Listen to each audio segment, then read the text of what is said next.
Sir हम लोगों को थोड़ा सा तकलीफ यही हुआ कि आपको घिस के जो बैठा दिया, आप जो बोल रहे थे, हम लोगों को भारी तकलीफ हुआ है। तो पुतला जला अशोक चौधरी का ऑडियो और वीडियो आपके सामने है, तो ये अच्छी बात नहीं है।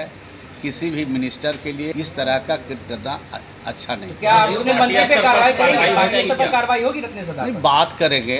मंत्रिमंडल के सहयोगी हैं, दोनों सहयोगी हैं। अगर बीच में कोई बातचीत हुई है तो उसका रास्ता निकालेंगे बीच बिचाव करके। नमस्कार, आप देख रहे हैं लाइव बिहार में हूं आपके साथ असलम अब्बास। बिहार में जदयू के तरफ से भीम संसद का आयोजन किया गया था, जिसमें मुख्यमंत्री नीतीश कुमार के सहित जदयू के कई बड़े बड़े नेताओं ने हिस्सा लिया और बिहार में किस तरीके से दलितों को लेकर कैसे बिहार सरकार और मुख्यमंत्री नीतीश कुमार ने काम किया है दलितों के विकास के लिए, दलितों को कैसे समाज के मुख्यधारा में जोड़ा जाए उसके लिए, उसको तमाम तरह की बातों को चुनावी मुहिम से जोड़ने के लिए जदयू के तरफ से भीम संसद का आयोजन किया गया और पूरे बिहार से जदयू के तरफ से दलित समाज के लोगों को जुटाया भी गया था। लेकिन इसी कार्यक्रम में बिहार सरकार के मंत्री और दलित नेता रत्नेश सदा के साथ अशोक चौधरी का कुछ जो है व्यवहार ठीक नहीं रहा, जिसको लेकर एक बार audio social media digital platform पर काफ़ी वायरल हो रहा है। दरअसल ये जो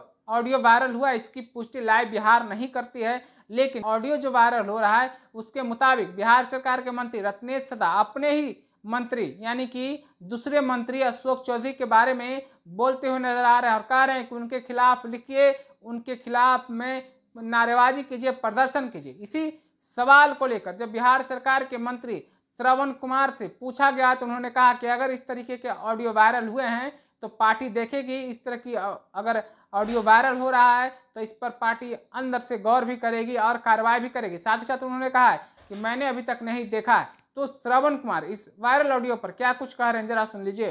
सर हम लोगों को थोड़ा सा तकलीफ यही हुआ कि आपको घिस के जो बैठा दिया, आप जो बोल रहे थे, हम लोगों को भारी तकलीफ हुआ है। तो पुतला जला उसका है? पुतला जला अशोक चौधरी का मंत्री है रत्नेश सदा, उनका एक ऑडियो वायरल हो रहा है जिसमें वो आप ही के पार्टी के मंत्री अशोक चौधरी का पुतला दहन करने की बात कह रहे हैं।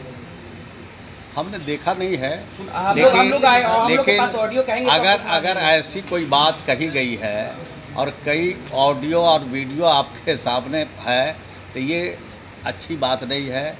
किसी भी मिनिस्टर के लिए, किसी भी जनप्रतिनिधि के लिए इस तरह का कृत्य करना अच्छा नहीं। क्या आपने मंत्री पे कार्रवाई करेंगे? पार्टी स्तर पर कार्रवाई होगी रत्नेश सदा? नहीं, बात करेंगे। बातचीत से समस्या का हल होता है, तब न कार्रवाई होती है। ये सारा चीज़ बातचीत से हल हो जाएगा, उसकी चिंता आप लोग ज़्यादा नहीं कीजिए, निपट लेंगे। लेकिन पार्टी अपने स्तर पर बातचीत करेगी, पार्टी अपने स्तर पर बातचीत करेगी रत्नेश सदा से। भाई खुद हम लोग भी बातचीत करेंगे, हमारे मंत्रिमंडल के सहयोगी हैं, दोनों सहयोगी हैं। अगर बीच में कोई बातचीत हुई है तो उसका रास्ता निकालेंगे, बीच बिचाव करके आगे बढ़ेंगे। हम लोग को 2024 का मिशन फतह करना है कि हम लोग इधर पुतला उतला में हम लोग कने उलझेंगे, सीधे अब हम लोग आगे बढ़ेंगे और भाजपा से मुक्त भारत को करेंगे। गुटबाजी की बात जो आ रही थी, भाजपा कह रही थी कि जेडीयू में गुटबाजी है, तो लगता है कि गुटबाजी वाकई है? अच्छा, वहाँ नहीं है, भाजपा में गुटबाजी नहीं है। नहीं देखे थे प्रोग्राम।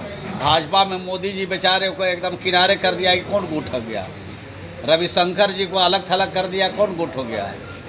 और जो लोग बने हुए हैं बेचारे, उनका कुछ चल नहीं रहा है। दिल्ली में मंत्री बने हुए हैं, कुछ बिहार के लिए ना सोचते हैं ना करते हैं। दे दो राम, दिला दो राम, और 2024 में लोकसभा भेजा दो राम करने में लगे हैं। उनसे काम चलने वाला बिहार को और देश को करेगी, वही आप लोग भी करेंगे क्या? है जो भाजपा करेगी वही आप लोग? भाजपा जो करेगी वो उस रास्ते पर बिल्कुल हम लोग नहीं जाएंगे। हम लोग जो बिहार की जनता के साथ, देश के जनता के साथ कमिटमेंट किया है उसको एक एक करके पूरा करेंगे। हम लोग जुमलाबाज लोग नहीं हैं कि साल में 2 करोड़ नौकरी और महंगाई कम, औने पौने भाव में रेल बेच दिया, तेल बेच दिया, कारखाना बेच रहे हैं, हवाई अड्डा बेच रहे हैं, उसमें से हम लोग नहीं हैं। हम लोग देश को महात्मा गांधी के रास्ते पर ले जाने वाले लोग हैं। हम लोग संविधान बचाने वाले लोग हैं। हम लोग बाबा साहब के संविधान में जो प्रद शक्तियाँ हैं उसका इस्तेमाल करके इस देश में जो वंचित लोग हैं, इस देश में जो गरीब लोग हैं, निस्सहाय लोग हैं, उनको मुख्य धारा में लाने वाले लोग हैं। हम लोग नाथूराम गोडसे को देवता मानने वाले नहीं है, हम लोग आरएसएस के लोग नहीं है कि गांधी के हत्यारे नहीं है, हम लोग गांधी के सपनों को साकार करने वाले लोग हैं। तो अभी आपने मंत्री श्रवण कुमार को सुना है, कितना कुछ उन्होंने कहा। उन्होंने साफ साफ कहा कि अगर दो मंत्रियों के बीच का ये मामला है तो पार्टी में होनी चाहिए, बाहर नहीं आनी चाहिए। अगर बाहर आई है तो इसको देखा जाएगा। साथ ही साथ उन्होंने कहा कि बीजेपी वाले बेवजह के इस तरीके की बातों को फैलाते रहते हैं, इसमें कहीं कोई सच्चाई नहीं है। उनके पास तो कोई काम ही नहीं है जिसके कारण इस तरीके की बातों में वो लगे रहते हैं। साथ ही साथ उन्होंने क्या कुछ कहा है वायरल ऑडियो के बारे में वो भी आपने सुना है, जो मंत्री रत्नेश सदा की आवाज़ के रूप में बताई जा रही है। हालांकि हम लोग इसकी पुष्टि नहीं करते हैं। आप अपनी राय क्या रखते हैं रत्नेश सदा की ऑडियो वायरल के बारे में? उसके बाद जो श्रवण कुमार बोल रहे हैं कि अगर हुआ है तो कार्रवाई होगी, आप भी अपनी राय जरूर बताइए हमको सुनकर, क्या आप राय रखते हैं। तब तक के लिए बने रहिए लाइव बिहार के साथ। आपका धन्यवाद। पर सब्सक्राइब और फेसबुक पर लाइक जरूर करें।